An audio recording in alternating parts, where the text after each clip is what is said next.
ও বাপু কি দেহস?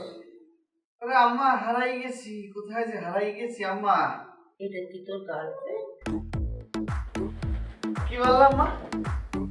তোর গার্লফ্রেন্ড আবার একটু বলো তো মা।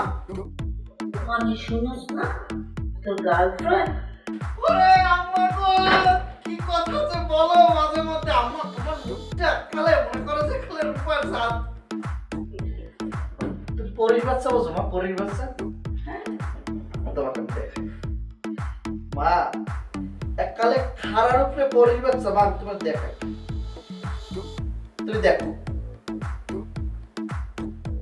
তুমি বলো মানাইছে কিনা, তোমার বাপুর পাশে মানাইছে না? খুব মানাইছে। ওরে মা গো, এই জন্যই তুমি পাপ্পুর মা, বুঝছো?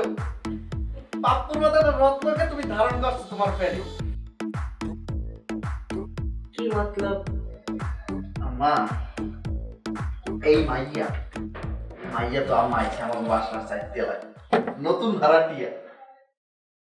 এখন মা জিনিসটা হইতেছে কি, তোমার এই রাজপুত্রের জন্য একটা রাজকন্যা কি দরকার না, তুমি বলো? আম্মা তুমি যদি প্লিজ একটু কথা বললিয়া তার মায়ের সাথে একটু আগাইয়ে দাও মা, তোমার রাজপুত্রের একটা রাজকন্যা হইয়া যাবে প্লিজ।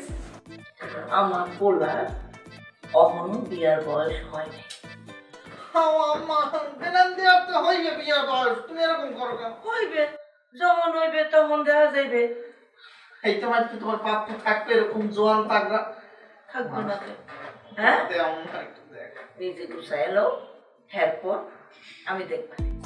কি বললাম না, আমি গুছাই দিলে তুমি রাজি? ও আম্মা আম্মা আম্মা আম্মা আম্মা